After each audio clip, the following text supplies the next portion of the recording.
Alright, so in this video, I'm going to show you a beginner's guide to the tips and tricks you can use in the new wave game mode. And at the end, I'm going to count on how many shards you can get in every 1 hour, or even full day of grinding. And since you guys have shown so many of love in my latest video, like genuinely, I never get a like and dislike ratio to be this high. So I'm going to be giving away a Primaris attire for a random lucky winner. All you have to do is just to drop your username. That's all. And yeah, before we start, don't forget for those who want to join my regiment, don't forget to do so, alright? Just my regiment right here, which is Yama Corps, and comment down below your username, cause I will invite you. With that being said, that means you are watching the correct video. Hello everyone, welcome back for another Attack on Titan Revolution video. Enough with all yapping, let's get right into the video.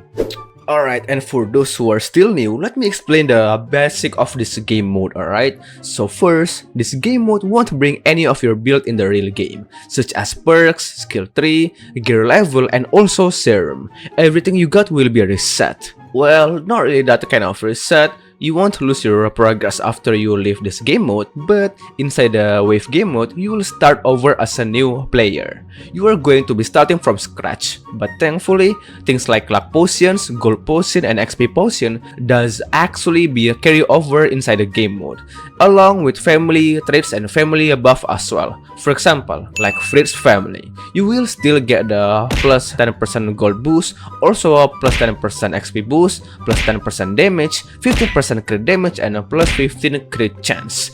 Also with the Healers family, you will still get the plus 20% crit chance, plus 20% crit damage, and 30% of ODM damage.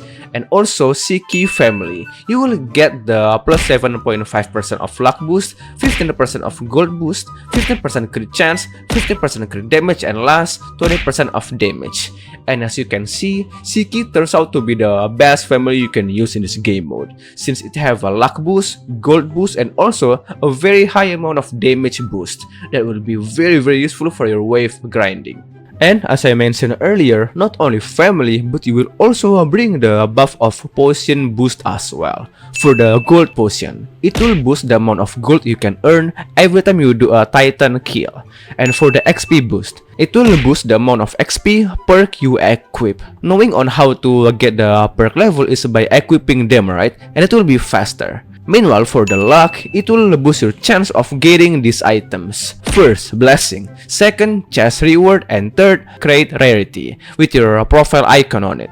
So don't forget to use 3 of this potion before you start the wave game mode, alright? Since they will literally help you a lot in your grinding of wave game mode. Alright, now for the second tips is, your performance in this game mode really relies on how many players are playing with you. The recommended squad to play is at 5 players, knowing it is the limit on the private server, right? And only 3 players if you're inside the public server. And since I got no friends, so I can only do duo with my friend right here. But no worries, at the end of the video, I'm going to show you the highest potential you should get when you're playing in a 5-player squad. So the result will be still nice. Alright, so yeah, stay tuned. And then for the next one, when you just started the wave for the first 20 waves, try to spend most of your gold until the HQ got 1% of HP regen.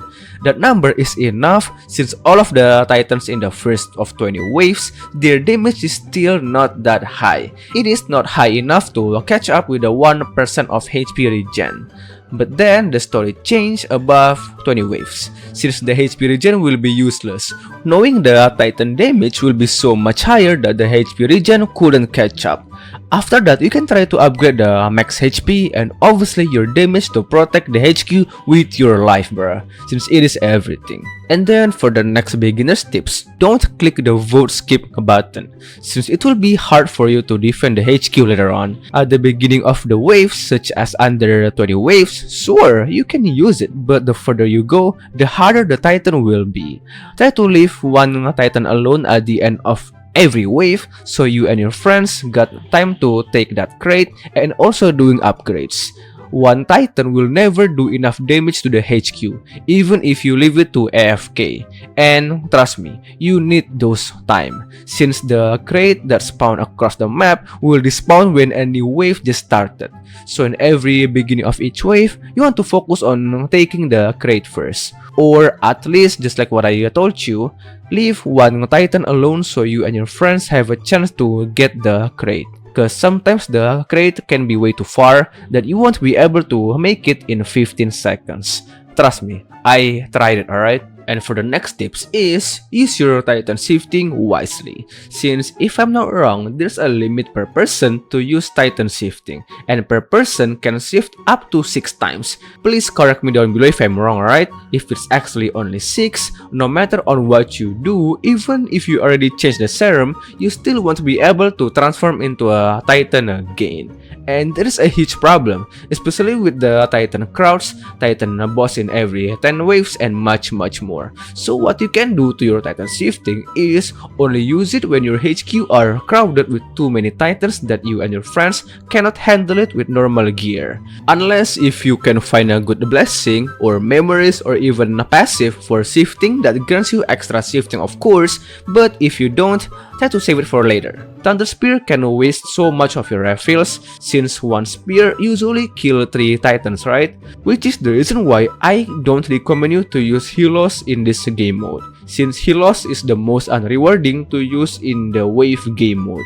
It has no undying hero's ability to kill many Titans at once, and it can't also do shifting. Same goes with Ackerman. The damage buff of Helos and Ackerman in the raids is useless, since you will still be able to one-tap the Titans no matter what anyway. I don't know if they fixed this or not, but if they did, please correct me down below, alright? And then for the next thing that you want to focus is at the higher waves, especially when you leave one Titan alone, so you'll be able to do your upgrades. Keep on checking the blessing and the store, since there's a small chance for a legendary or a mythic blessing to spawn. That is really good. And if you found one but you don't have enough money yet, you can actually lock them up for the next 5 waves, so you can save up and buy it for later. Just try to don't start a new wave when you haven't checked the store, or even take the crate, or even do your HQ upgrades, since the store will literally reset if you start a new wave. Also, one more thing, every time you defeat the boss in every 10 waves, their Titan serum and their Titan shard will show up in the shifting store, which you can buy with certain amount of gold, and the price of the serum and the shards can be different, depends on what waves you are in. The boss rate can be Armor Titan, Female Titan, and Attack Titan. Thankfully, the Colossal Titan can spawn as a boss in this mode, but there's a 10% chance for every serum that you got in the shifting store will be a Colossal serum, which will helpful, bruh. Which is actually insane. Okay, I think enough with all the tips and tricks, alright? Now I'm actually genuinely curious how many shards can we get if we keep on grinding for the whole day, or even per 1 hour. Cause I know not all of us are willing to do this thing, right? And we want to know is it actually worth it or not to do the wave game mode, and spend most of our time to not touch grass and won't be able to see our family. So I have this picture right here.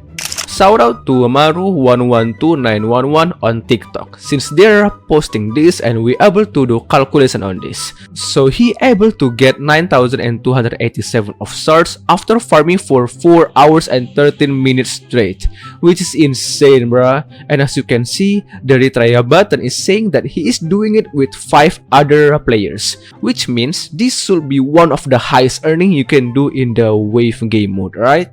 So yeah, let's just do the calculation real quick. Alright, so knowing that this person can get 9,287 shards per 4 hours and 13 minutes, and if we divided that, that means he's getting 2,203 shards per 1 hour. Which means if they're crazy enough to repeat the wave mode again right after it fails non-stop straight for 12 hours, and be able to gather up that many people that is willing to spend 12 hours for a pixel Roblox game, they will be able to get 26,436 shards every day. Which is possible but insane to do. I'm pretty sure it's possible, knowing I ever did worse for the leaderboard before. But is it possible? Yeah. Is it stupid? obviously.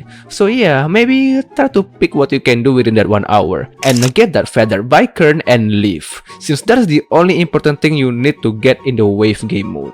And yeah guys, that's it for the video, and I hope you found this video useful, and if you do, give a thumbs up, and if you don't, give a dislike on this video. And yeah, thank you so much for watching. Don't forget to buy my merch, link in the description, and I will see you in the next one. Peace out.